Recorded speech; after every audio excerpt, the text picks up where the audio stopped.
নমস্কার, মিতার পাকশালে সবাইকে স্বাগত জানাই। মিতার পাকশালে আজকে পাটিসাপটা বানিয়ে দেখাবো। এর জন্য আমি প্রথমে এই যে এটা দেখছেন, এটা আমি ভাতের যে চাল আমরা ভাত খাই সেই সেদ্ধ চালকে আমি 4-5 ঘন্টা ভিজিয়ে এটি আমি মিক্সিতে পেস্ট করে নিয়েছি। তারপর আমি এর মধ্যে দিচ্ছি লবণ। আমি এখানে 1 টিস্পুনের মতো লবণ দিলাম, আর আমি দিলাম এখানে অল্প পরিমাণ দুধ দিলাম, আর এখানে দিচ্ছি আমি এই যে মশলাটা দেখছেন, এটা আমি মৌরি আর এলাচকে শুকনো খোলাতে ভেজে এটা আমি মিক্সিতে গুঁড়ো করে নিয়েছি। একেবারে শুকনো, হালকা করে ভাজবেন। এটা আমি দিয়ে দিলাম। এটা আমি 1 টিস্পুনের মতো দিলাম। এখানে আমি 2 বাটি, আমি এই যে বাটিটা 2 বাটি চালকে ভিজিয়ে বেটে নিয়েছি। আপনারা আপনাদের চাল বাটার আন্দাজ অনুযায়ী দেবেন। এগুলি বেশ ভালোভাবে মিশিয়ে নিচ্ছি। আর এর সাথে আমি দেব গুড়। আপনারা গুড়ের পরিবর্তে চিনিও ব্যবহার করতে পারেন। এটা হচ্ছে পাটালি গুড়। এটি আমি একেবারে টুকরো টুকরো করে নিয়েছি। আমি মিষ্টিটা একটু দেখে দেব। প্রথমে আমি একটু দিলাম, তারপর আমি দেখব মিষ্টি হয়েছে কিনা, তারপর আমি দিয়ে দেব। এবার আমি এটি বেশ ভালোভাবে মিশিয়ে নেব। আমার যদি জলের প্রয়োজন হয় তাহলে আমি রুম টেম্পারেচারে জল দেব। আমার মনে হচ্ছে এখানে আমার একটু জল লাগবে, আমি এখানে একটু জল দিচ্ছি। তারপর আমি বেশ ভালোভাবে গুলে নিচ্ছি। সামান্য পরিমাণ জল দিয়ে আমি দেখছি, যদি আমার দরকার পড়ে তাহলে আমি আবার নেব।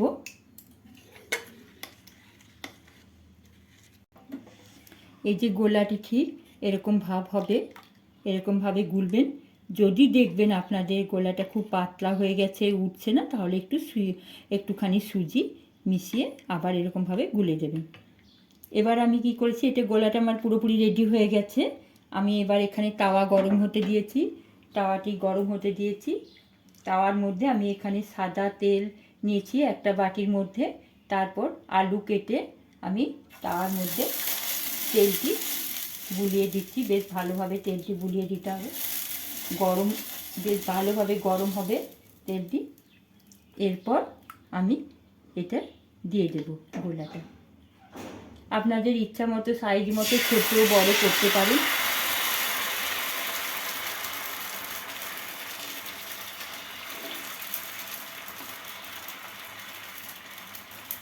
গ্যাসটি আমার মিডিয়ামে রয়েছে। এটি উপরটি শুকিয়ে যেতে হবে, তারপর পুরটি দেব। এটা আমি এখন এটি একটু উপরটা শুকাতে দিলাম। আর এখানে আমি একটা পুর নিয়েছি।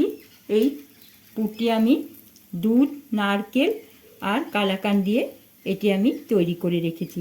আগের ভিডিওতে এই পাটিসাপটার পুরটি আমার দেখানো আছে। এটি ওপরটা শুকালে আমি দিয়ে দেব। দেখুন পাটিসাপটার পুরটি, এই পাটিসাপটাটি আমার ওপরের দিকটা বেশ শুকনো হয়ে এসেছে।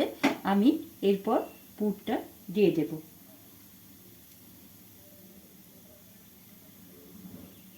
এক সাইড থেকে আমি দেব পুরটি।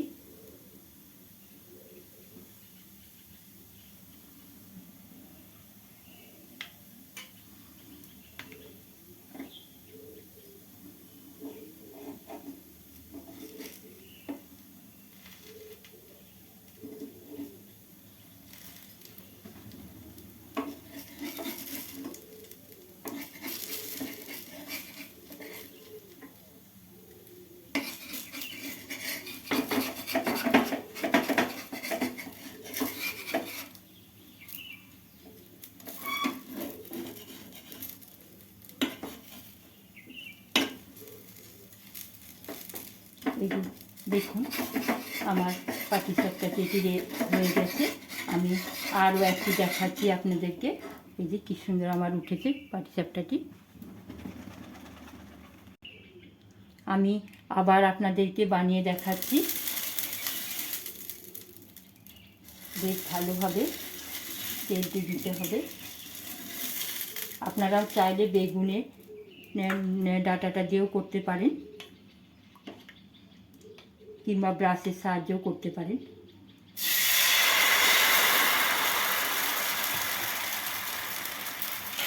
আপনারা এটিকে তেজপাতা দিয়েও একটু ছড়িয়ে দিতে পারেন।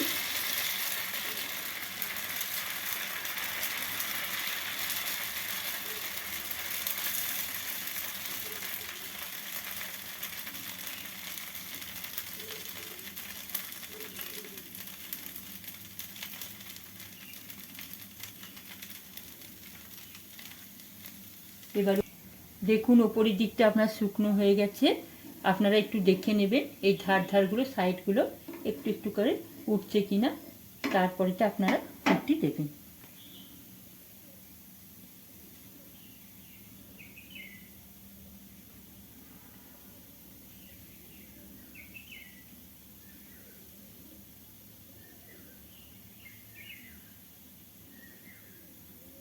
চামচ দিয়ে একটুখানি এবং চেপে দেবেন।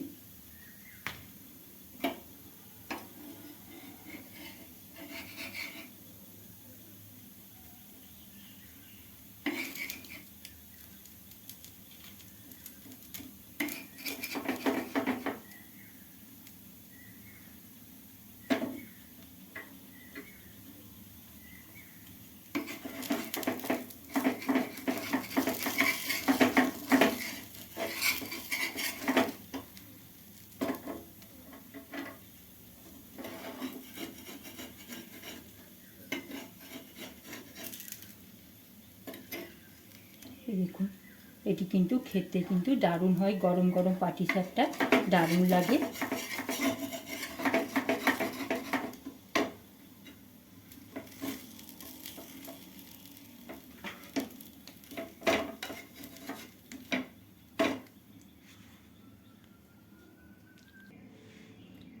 আমার পাটিসাপটাটি পুরোপুরি রেডি হয়ে গেছে।